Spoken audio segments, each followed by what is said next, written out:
Bom dia, hoje nós estamos aqui para finalizar esse percurso que nós fizemos durante todo esse ano, falando sobre as parábolas de Jesus.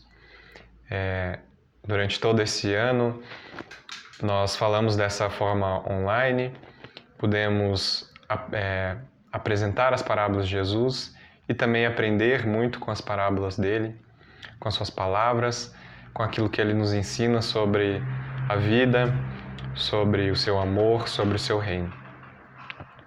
Hoje, nessa última parábola, como o Paulo disse, nós tivemos uma parábola um dos vídeos que deu problema no nosso canal, mas então nós iremos refazer ela hoje.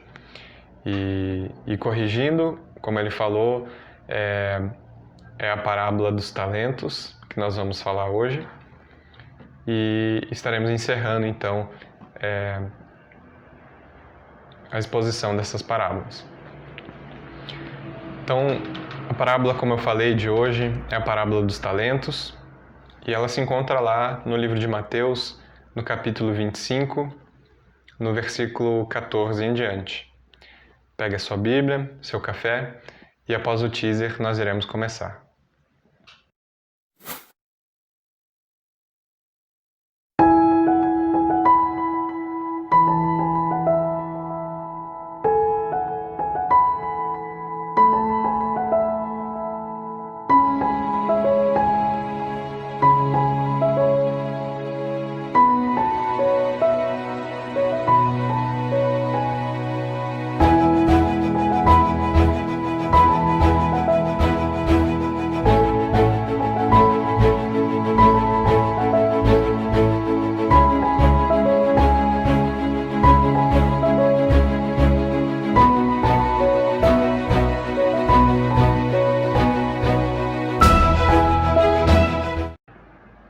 E também será como um homem que, ao sair de viagem, chamou seus servos e confiou-lhes os seus bens.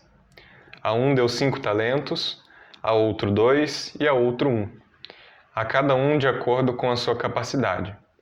Em seguida, partiu de viagem. O que havia recebido 5 talentos saiu imediatamente, aplicou-os e ganhou mais 5. Também o que tinha 2 talentos ganhou mais 2. Mas o que tinha recebido 1 talento saiu, cavou um buraco no chão e escondeu o dinheiro de seu senhor. Depois de muito tempo, o senhor daqueles servos voltou e acertou contas com eles. O que tinha recebido 5 talentos trouxe os outros 5 e disse: O senhor me confiou 5 talentos. Veja, eu ganhei mais 5. O senhor respondeu: Muito bem, servo bom e fiel. Você foi fiel no pouco, eu o porei sobre o muito. Venha e participe da alegria do seu senhor. Veio também o que tinha recebido 2 talentos e disse: O senhor me confiou 2 talentos. Veja, eu ganhei mais 2. O senhor respondeu: Muito bem, servo bom e fiel. Você foi fiel no pouco, eu o porei sobre o muito. Venha e participe da alegria do seu senhor. Por fim, veio o que tinha recebido 1 talento e disse: Eu sabia que o senhor é um homem severo, que colhe onde não plantou e junta onde não semeou. Por isso tive medo, saí e escondi o seu talento no chão. Veja, aqui está o que lhe pertence. O senhor respondeu: Servo mau e negligente. Você sabia que eu colho onde não plantei e junto onde não semeei? Então você devia ter confiado o meu dinheiro aos banqueiros, para que quando eu voltasse, o recebesse de volta com juros. Tirem o talento dele e entreguem-no ao que tem 10, pois a quem tem, mais será dado, e terá em grande quantidade. Mas a quem não tem, até o que tem lhe será tirado. E lancem fora o servo inútil nas trevas, onde haverá choro e ranger de dentes. Essa parábola, a parábola dos talentos, como nós lemos a passagem no livro de Mateus, ela aparece também, ou melhor, aparece um relato similar no livro de Lucas, em que muitos estudiosos consideram como sendo a mesma parábola, já outros consideram, pelas diferenças que elas têm, consideram como sendo um relato à parte. Mas aqueles que consideram como a mesma parábola também entendem que tenha sido uma narrativa, uma parábola contada provavelmente em algum outro momento, né? Mas, então nós iremos focar aqui, como nós já lemos, iremos focar ali em Mateus, no relato de Mateus. A mensagem geral dessa parábola, para a gente iniciar a conversa de hoje, é que os servos do Senhor devem permanecer fiéis, administrando eficientemente aquilo que lhes foi confiado, até o dia do acerto de contas. Essa parábola também fecha uma sequência de três outras parábolas, de três parábolas, sendo essa a terceira, desde o final do capítulo 24. Então, a parábola dos dois servos, que aparece lá no capítulo 24, tem o tema e o objetivo de elogiar a virtude e nutrir a expectativa pelo retorno de Cristo. A parábola das virgens, que aparece logo anterior a essa, ali no capítulo 25, é uma lição sobre esperar o Senhor pacientemente. E então nós chegamos nessa parábola, a parábola dos talentos, que funciona como um lembrete de que nós precisamos continuar trabalhando com diligência, com cuidado, enquanto esperamos a volta do Senhor. Então, vamos focar em alguns elementos dessa parábola e discorrer um pouco sobre eles para facilitar o nosso entendimento sobre ela. Então, falando sobre aquilo que foi confiado aos servos, né? A palavra talento, quando a gente lê, quando a gente se depara com ela no relato bíblico, isso pode acabar causando alguma confusão, porque a gente está acostumado a usar essa palavra como referente a uma capacidade humana ou algum dom que nós possamos ter.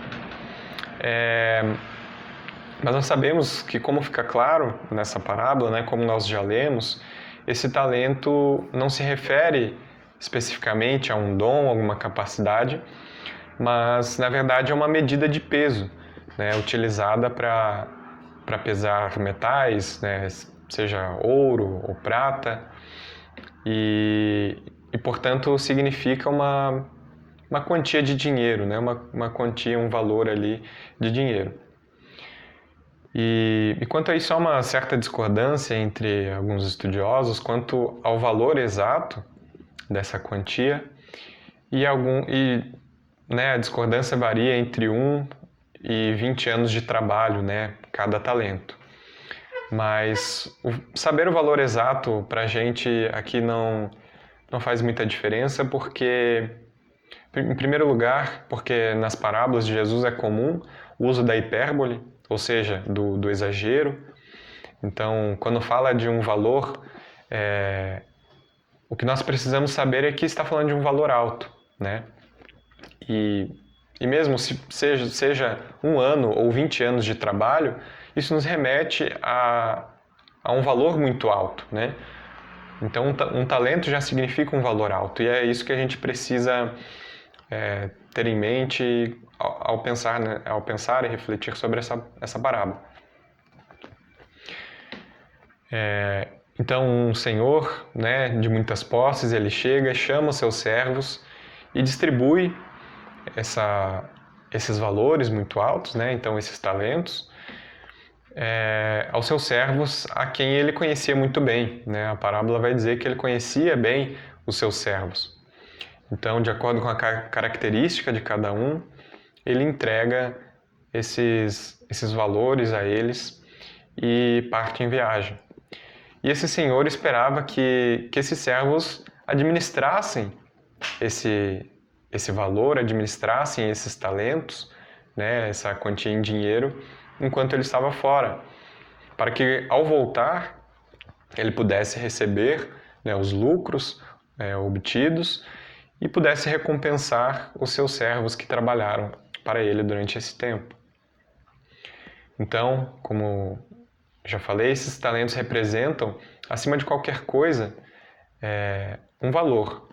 E especificamente, falando, né, dessa parábola, significa o grande valor do reino e a grande responsabilidade que nós temos em mão.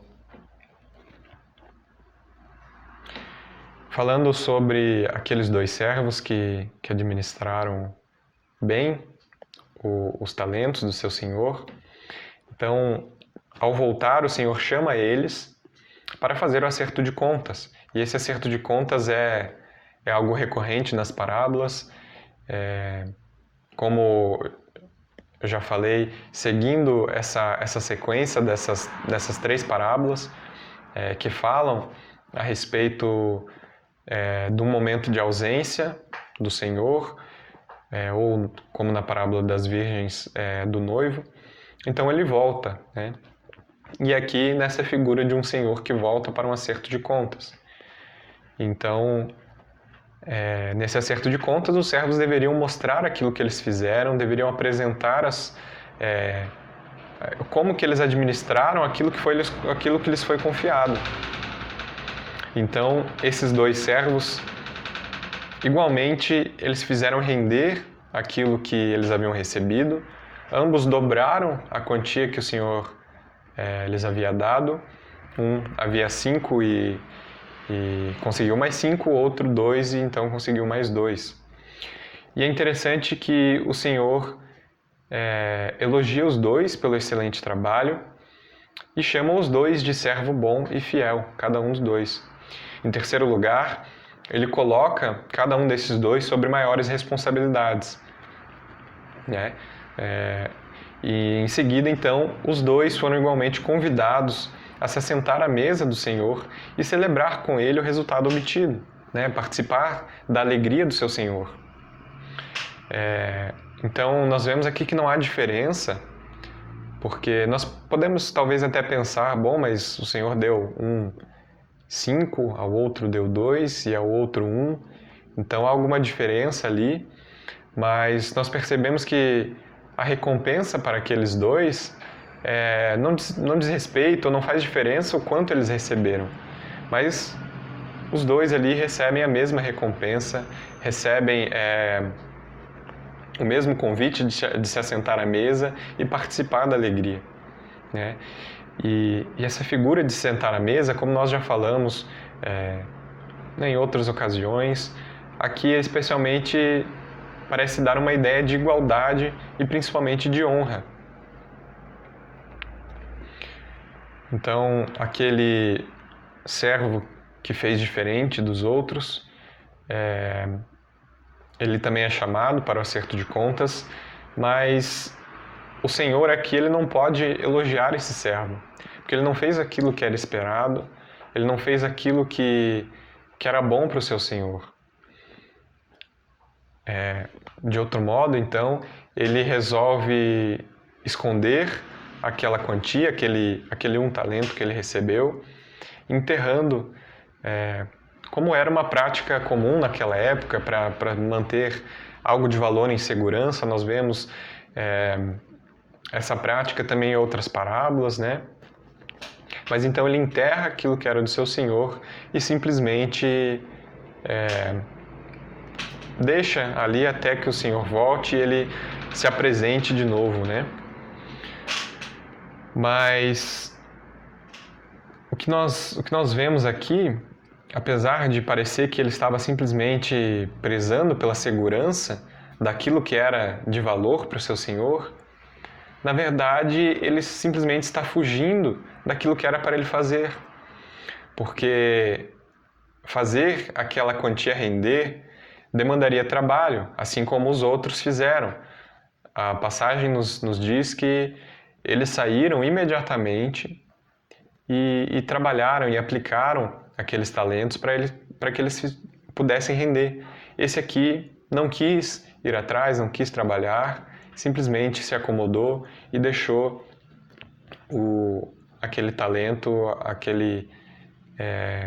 aquele bem guardado e enterrado. Então ele busca um caminho mais fácil, um caminho em que que ele não tem que trabalhar, não tem que se empenhar, mas ele não consegue bons resultados, não consegue resultados diferentes, conforme o seu Senhor esperava dele. Então, diante disso, quando o Senhor volta, ele não apenas apresenta aquilo que ele havia guardado, como nós lemos que ele apresenta, mas ele, de cara, ele começa a se justificar, né? A primeira coisa é ele começar a falar o porquê dele ter feito o que fez. E é interessante que parece que ele não apenas justifica falando das suas ações, mas parece que ele tenta jogar a culpa em cima do seu Senhor. Porque ele diz, lá no versículo 24 e 25, eu sabia que o Senhor é um homem severo, que colhe onde não plantou e junta onde não semeou. Por isso tive medo, saí e escondi o seu talento no chão. Ou seja, Senhor, é por essa sua característica, pensando naquilo que o Senhor faz, aquilo que o Senhor é, que eu me retraí e não fiz aquilo que era para ser feito. Parece que esse homem tenta dividir a culpa, não apenas para ele, mas jogando para o seu Senhor também. Então, falando sobre a figura desse Senhor, né? O Senhor desses servos, então, como já foi falado, ele recebe aqueles dois com generosidade, aqueles que trabalharam, recompensa eles, mas aquele que não fez nada, que não trabalhou, ele chama de servo mau e negligente.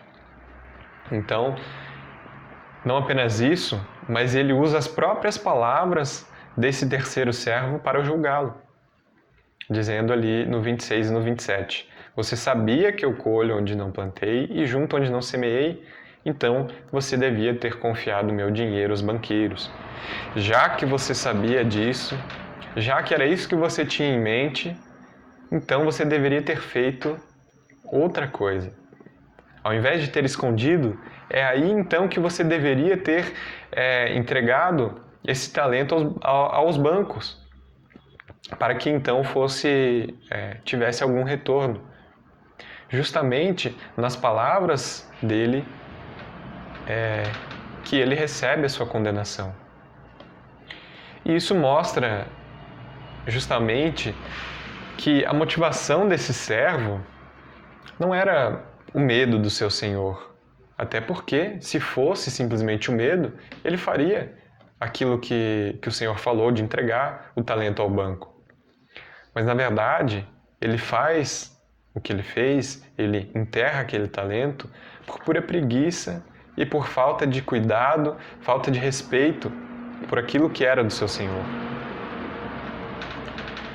Então, diante dessas figuras, nós podemos pensar um pouco sobre a interpretação dessa parábola, aquilo que ela significa para nós e partindo daquilo que significou também para os discípulos naquela época que ouviram.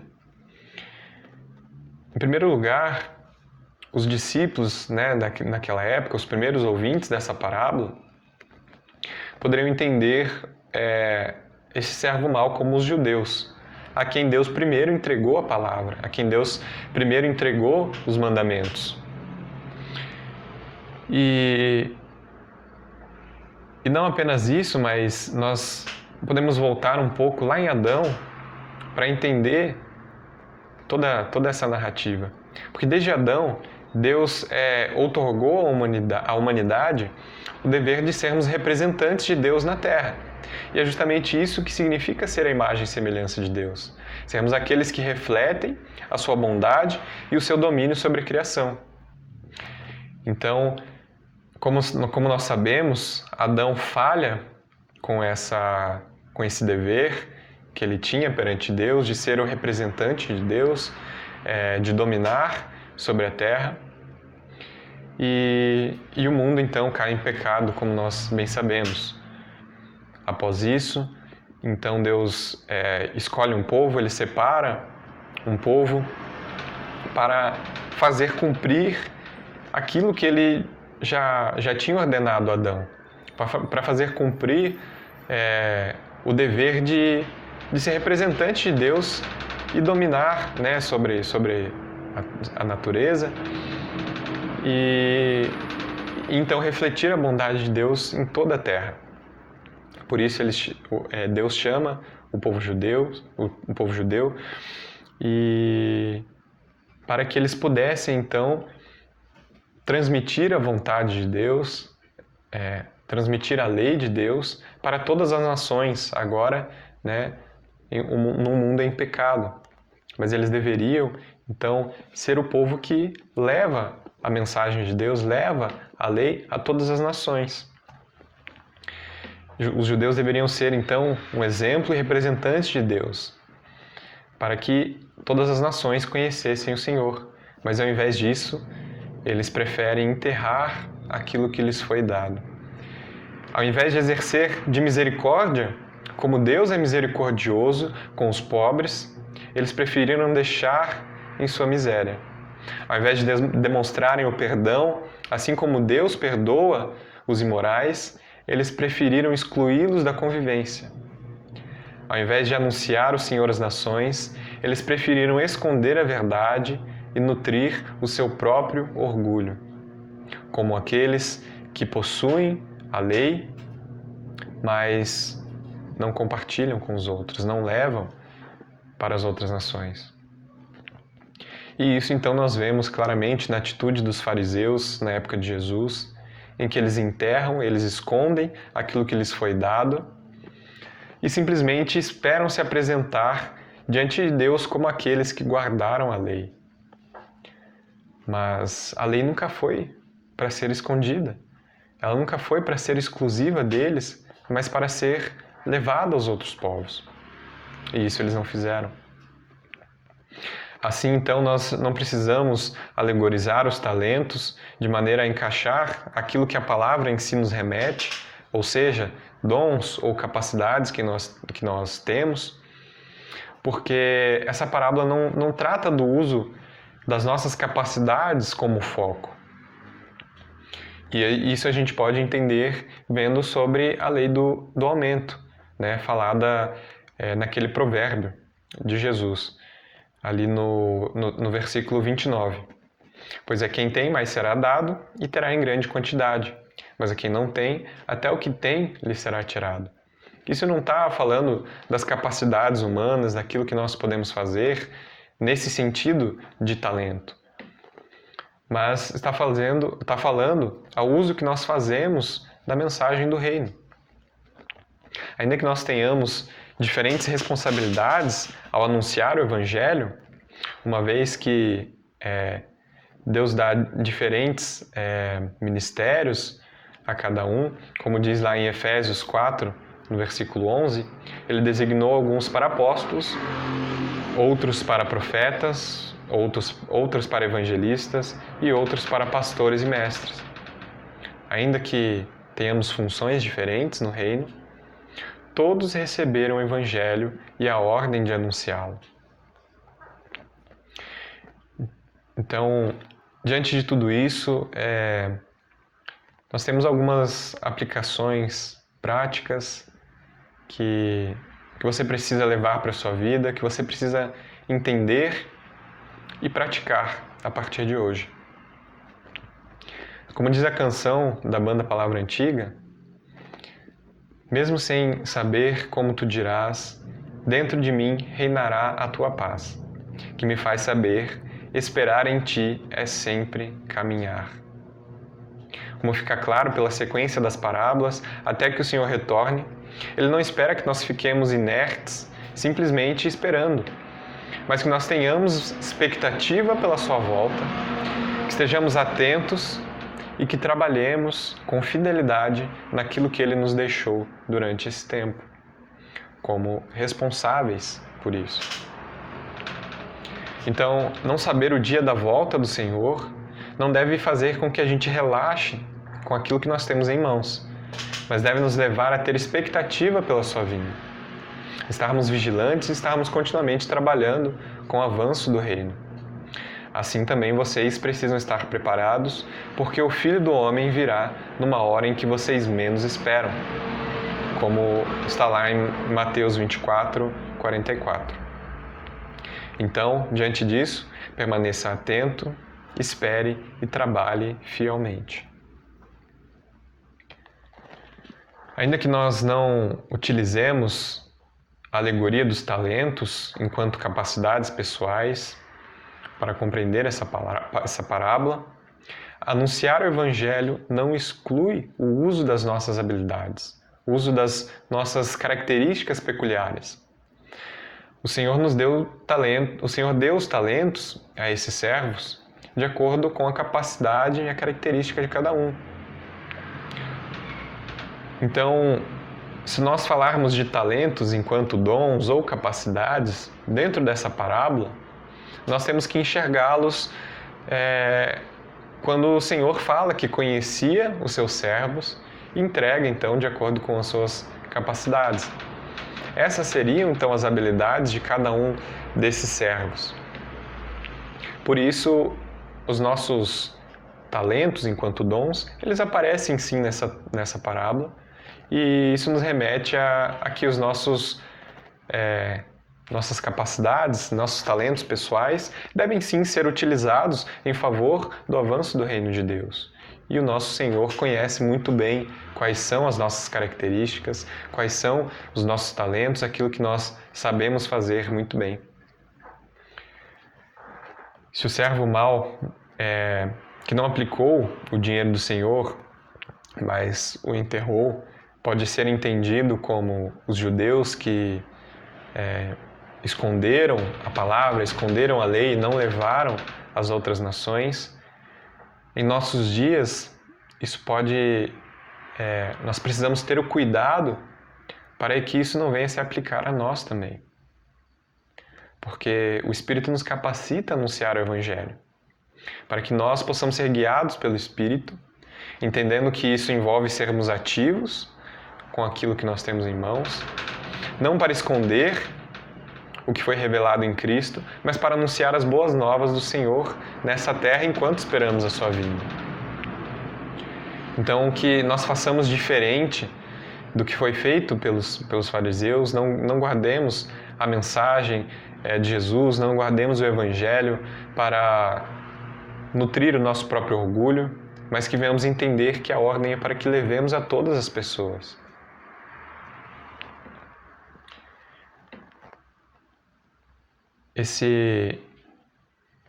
Mais essa parábola, assim como todas que nós conversamos até aqui, elas devem nos levar a refletir, primeiramente, refletir sobre aquilo que nós temos feito com a mensagem do Senhor, o que nós temos feito enquanto esperamos o Senhor, qual é a nossa posição frente a essa espera. Será que estamos relaxados, simplesmente pensando, o meu Senhor vai demorar a voltar, e estamos empurrando as coisas, como diz o ditado, com a barriga? Será que estamos maltratando o nosso próximo? Será que não estamos agindo com fidelidade com as responsabilidades que o Senhor nos deixou? Diante de refletir sobre tudo isso, sobre esses temas que, de maneira geral, as parábolas nos trazem, obviamente não podemos parar na reflexão, mas as parábolas todas nos chamam a mudar, a agir. Se temos agido mal, começarmos a agir bem, sabendo que enquanto o Senhor ainda não voltou, ainda há tempo de fazer alguma coisa, ainda há tempo de trabalhar de maneira fiel, dá tempo de administrar aquilo que Ele nos deixou responsáveis, de maneira que vá agradar a Ele quando Ele voltar.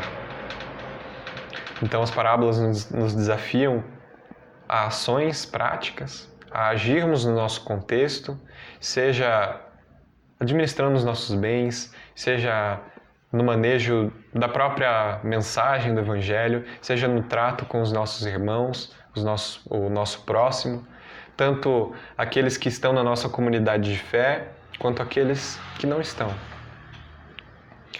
Diante de tudo isso, então, que nós possamos novamente refletir e agir enquanto esperamos a volta do Senhor, que, como nós lemos, nós não sabemos quando será, nós não sabemos o dia e a hora, mas que nós sejamos encontrados trabalhando, sejamos encontrados esperando com alegria a volta do Senhor, sejamos encontrados fiéis. Então nós fechamos hoje esse percurso das parábolas de Jesus, e eu posso dizer que eu fui muito desafiado diante de tudo isso. Fui desafiado a mudar algumas coisas na minha vida. Espero que você também tenha sido desafiado e que possamos estar cada dia trabalhando para mudar, para melhorar diante daquilo que o Senhor espera de nós. Que Deus abençoe o seu domingo, que Deus esteja conosco durante essa caminhada, e sabemos que nós não estamos sozinhos porque o Espírito Santo está em nós, Ele trabalha em nós, para que não fiquem exigências muito grandes simplesmente a homens pecadores como somos nós, mas somos capacitados pelo Espírito para fazer aquilo que o Senhor espera.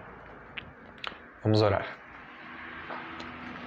Senhor, nosso Deus, nosso Pai, nós agradecemos, Senhor, por mais essa parábola que nós podemos refletir, e agradecemos, Senhor, porque cada uma, Senhor, dessas parábolas, Senhor, a Tua Palavra nos desafia, Senhor, e nos tira, Senhor, da zona de conforto. Ela nos incomoda, Pai, para que venhamos mudar, para que venhamos agir caso não estejamos fazendo isso. Eu agradeço, Pai, porque o Senhor está sempre nos alertando através da Tua Palavra e através, Senhor, daqueles que comunicam o Teu Evangelho. Que nós possamos, então, não apenas refletir, Senhor, sobre tudo isso que nós ouvimos durante todo esse ano, mas que venhamos agir, Pai. Que venhamos trabalhar fielmente, aguardando, Senhor, a Sua vinda.